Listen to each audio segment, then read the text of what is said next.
The last feeling most people register before a crash is not fear. It's disbelief. A quiet, paralyzing certainty that the rules of gravity have been suspended just for them.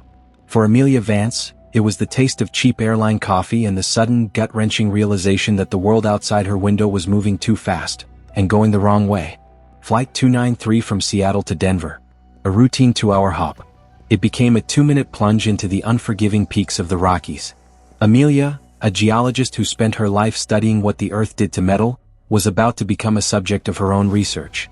The engine felt hungry, like it was eating itself. The lights flickered. That's when the flight attendant, bless her heart, grabbed the intercom, her voice shaking like a leaf. The universal alarm. The call to the brace position. This is where the passive passenger dies, and the informed survivor begins their fight. Amelia had read the articles, seen the documentaries. She knew the most crucial moment of survival wasn't the impact. It was the 90-second window that followed. We are conditioned to think the crash kills us. But the statistics tell a different, more chilling story. Fire, smoke, and panic kill us. Your chair, your seatbelt, your mind, these are your weapons. This is the definitive manual on what the experts call the crash sequence. This is surviving a plane crash, what experts say you must do. The reality of a plane crash is broken down into 3 phases, and your actions in each phase are non-negotiable. Phase 1, the impact sequence, the minutes before. Phase 2, the moment of impact, the seconds of truth. Phase 3, the evacuation sequence, the 90-second window. Most people freeze. They start texting loved ones. They stare at the wings. Amelia started preparing. Her first move was to stop, look, and listen, not for the pilot but for the flight attendant. When the crew announces an emergency landing, you have precious time, often 5 to 10 minutes. 1. Stow the phone, stop recording, stop texting. That distraction costs lives. You need all your cognitive power focused on survival. 2. Locate your exits. Count the rows to the nearest 2 exits, forward and backward. Smoke or fire can block your primary exit. You must have a plan B. 3. Tighten that seatbelt, not snug. Tight. Experts say the leading cause of survivable injuries is being rattled around the cabin. Pull the strap down low, over your pelvis, not your abdomen. 4. Remove sharp objects. Ditch your pen, your keys, and crucially your high heels.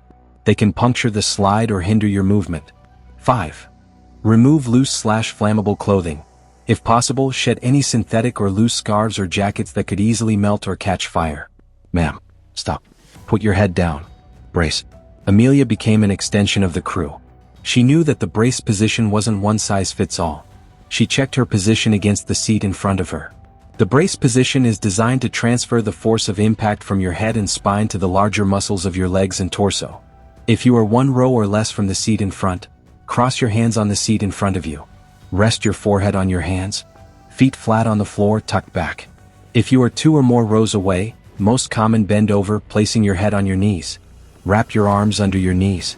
Feet flat and back. Crucially, do not put any hard object between you and the seat in front. It becomes a lethal missile.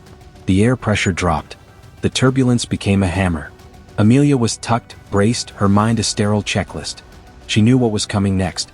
The moment the cabin lights flickered off. The first contact.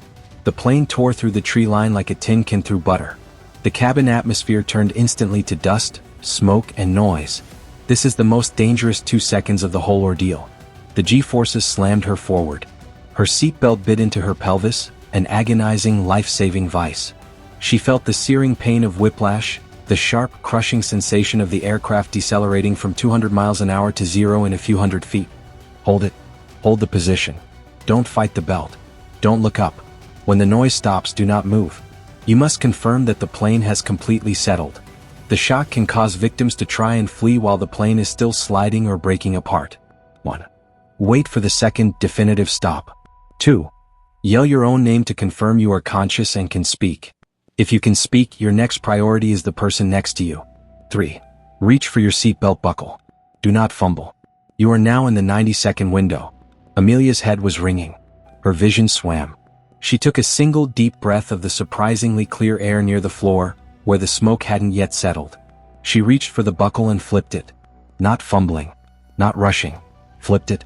The 90-second window is the golden rule of crash survival. You have 90 seconds from the moment the aircraft stops moving to get out before the fire and toxic smoke overwhelm the cabin. After 90 seconds, the concentration of cyanide and carbon monoxide from the burning plastics and foam becomes lethal. A lick of flame at the rear. The fuel tanks had ruptured. The clock was ticking. Amelia stood up, dizzy, and looked at the 2 exits she'd counted, 4 rows forward, 2 rows back. The forward exit was engulfed in smoke. Plan A was dead.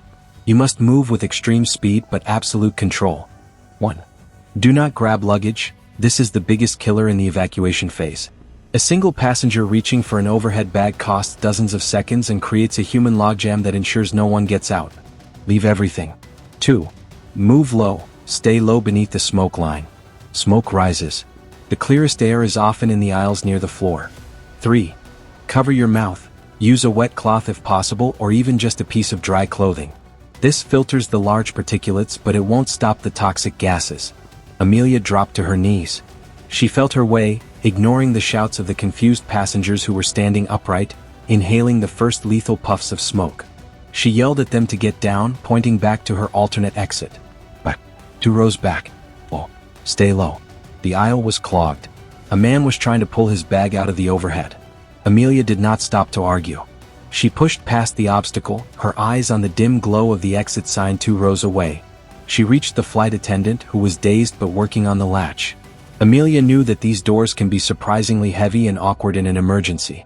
She helped heave the door inward, then outward.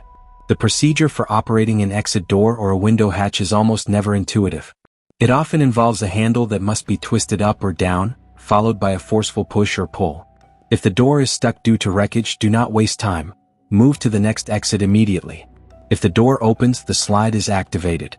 Jump out quickly, feet first, and clear the area immediately. Amelia hit the slide, then the hard, cold ground. She scrambled away from the plane immediately. The plane is a bomb. Any moment, the remaining fuel could detonate. She ran 500 feet, then stopped and organized. Once outside, you have 2 urgent jobs. 1. Form a rally point, gather the survivors and do a head count. Do not go back inside the burning plane for anything. Mark the location of the crash for rescuers. 2. Create a temporary shelter. Get away from the wreckage but stay close enough to be visible. Use debris, blankets, or natural materials to create a windbreak and retain heat, as hypothermia is a leading killer of crash survivors. Amelia Vance survived the crash because she was not merely a passenger, she was a prepared participant. Her survival began not with the invention of fire, but with the simple, brutal truth. The only person you can truly rely on to save you is the person in your own seat. The 90-second window is your life's final exam. When the chaos begins, knowledge is the only currency that matters. Don't wait until you're in free fall to learn this. If this story armed you with life-saving knowledge, hit the like button. Subscribe for more stories that arm you with the science of survival. And tell us in the comments, what's the first thing you check when you sit on a plane?